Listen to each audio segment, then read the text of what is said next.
И това нещо не може да продължава повече по това начин. Аз, разбира се, не съм привърженичка. Ако бях привърженичка на суровите наказания, отдавна да съм почнала да ви изпитвам на дъската, да ви пиша камиони, двойки и така нататък. Не съм привърженичка на лошите отношения. Имаме втора класа. Аз съм привърженичка на хубавите отношения. И затова искам с вас да сключим, ако щете договор, ако щете бас, ако щете състезание. Да сключим. Добре, Така. реши какъв договор ще сключим, Нелито ще го напише, утре ще го подпишем, вие и аз и главната класа, защото аз съм втора класа. А какъв е договор?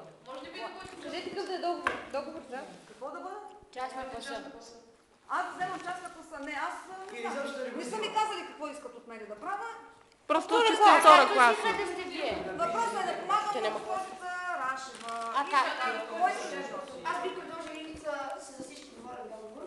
Значи вие ще пишете това малко Не, просто не искам да слушам повече. Аз имам два въпроса към вас. Що решихте да сте вие? Не съм го решила. Не, другите, що го решиха да сте па вие? Не знам, сигурно, защото съм праща. Окей, какъв е договор? И като окей, какъв е договор? Казвайте го, почваме да го спазваме. Добре, айде сега дайте да се разберем. Вие от мен какво искате, аз ви казах какво искам. На първо място да станете по-сериозни. Значи с тази несериозност разберете, че само си губите време.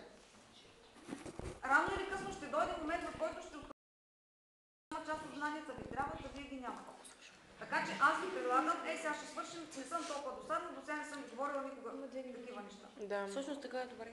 Така, айде сега, дайте да сключим договор, ще бъде басник, Договор, бас, ще направите, нещо. за да направя аз нещо.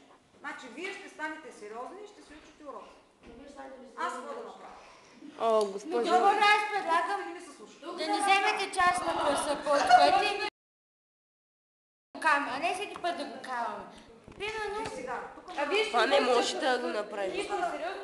тук на госпожата се плаща този час, аз съм безплатен класен и тя не може да ми взема този час. О, ясно. Защото ако е хванат, че не го... И ще резнат заплатата. Да, не само ще ясно.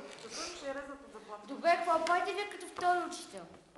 Ето, значи аз имам за задачата да ви разбера не като учител по химия, не като някакво страшилище тук, не като някакъв назидател.